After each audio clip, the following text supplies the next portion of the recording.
Hi everyone, ಎಲ್ರಿಗೂ ನಮಸ್ಕಾರ. ಇವತ್ತು ನಾನು ಶಾರ್ಟ್ ಒಂದು ಆಡಿಯೋ ಸ್ಟೋರಿನ ತಂದಿದ್ದೀನಿ. ಸ್ಟೋರಿ ಎಲ್ಲ ಒಂದು ಇನ್ಫಾರ್ಮೇಷನ್ ಅನ್ಕೋಬೋದು. ನಿಮಗೆಲ್ಲ ಗೊತ್ತಿರುತ್ತೆ ChatGPT.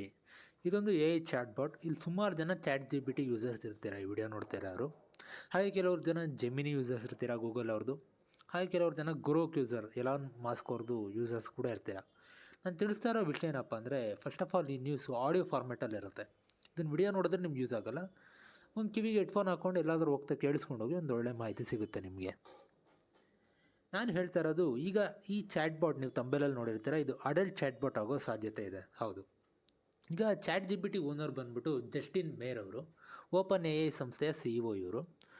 ಇವ್ರೇನು ಮಾಡ್ತಾಯಿದ್ದಾರೆ, ChatGPTನ ಒಂದು ಅಡಲ್ಟ್ ಅಂದರೆ ನಿಮ್ಗೆ ಗೊತ್ತಲ್ಲ, ಅಡಲ್ಟ್ ನೀವು ಪದ ಯೂಸ್ ಮಾಡೋಕ್ಕಾಗಲ್ಲ, ನಿಮ್ಗೆ ಗೊತ್ತಿರುತ್ತೆ. ಅಡಲ್ಟ್ ಕಂಟೆಂಟನ್ನು ಪ್ರೊವೈಡ್ ಮಾಡೋಕ್ಕೆ ChatGPT ಸಿದ್ಧ ಆಗಿದ್ದಾರೆ. ಇವ್ರಿಗೆ ಈ ಥರ ಪ್ರೇರಣೆ ಎಲ್ಲಿಂದ ಬಂತು? ಗ್ರೋಕ್ ಅವರಿಂದ. ಅಂದರೆ ಎಲಾನ್ ಮಸ್ಕ್ ಅವರ ಗ್ರೋಕ್ AI ಅಂತ ಇರುತ್ತಲ್ಲ, ಅಥವಾ ಜಿರಾಕ್ ಅಂತ ಏನಾದರೂ ಅನ್ಬೋದು ನೀವು.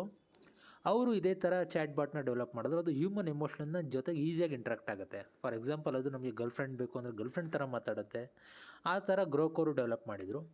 ಅವ್ರಿಗೆ ಒಳ್ಳೆ ಪ್ರಾಫಿಟ್ ಬರ್ತಾ ಇರೋದು ನೋಡಿ. ಈಗ ChatGPT ಅವರು ಅದೇ ಥರದ್ದು ಒಂದು ಮಾಡಲ್ನ ತರೋಕ್ಕೆ ಹೊರಟಿದ್ದಾರೆ. ಇದು ಎಷ್ಟರ ಮಟ್ಟಿಗೆ ಸರಿ, ಎಷ್ಟರ ಮಟ್ಟಿಗೆ ತಪ್ಪು ಅಂತ ನೀವೇ ಹೇಳಿ. ಬಿಕಾಸ್ ಈಗ ನಮಗೆಲ್ಲ ChatGPT ಆಸ್ಪಿರೆಂಟ್ಸ್ ಪರ್ಸ್ಪೆಕ್ಟಿವಲ್ಲಿ ಹೇಳಬೇಕು ಅಂದರೆ ಒಂದು ವರದಾನ ನಮಗೆ. ನಮಗೇನೇ ಡೌಟ್ ಬೇಕು ಅಂದರೂ, ಏನೇ ಡೌಟ್ ಸಾಲ್ವ್ ಮಾಡಬೇಕು ಅಂದರೂ ನಮಗೆ ChatGPT ಮಸ್ಟ್ ಆ್ಯಂಡ್ ಶುಡ್ ಬೇಕೇ ಬೇಕು. ಅದೇ ಥರ ಬೇರೆ ಬಾಟ್ಸು ಕೂಡ ಹಾಗೆ. ಸೊ ಈ ಥರ ಇವರು ದುಡ್ಡು ಮಾಡೋಕ್ಕೆ ನಿಂತಿದ್ದಾರೆ. ಇದ್ರ ಬಗ್ಗೆ ನಿಮ್ಮ ಅನಿಸಿಕೆ, ಅಭಿಪ್ರಾಯನ ಕಮೆಂಟ್ ಬಾಕ್ಸಲ್ಲಿ ತಿಳಿಸಿ. ನಾನು ಕಾಯ್ತಾ ಇರ್ತೀನಿ. Thank you.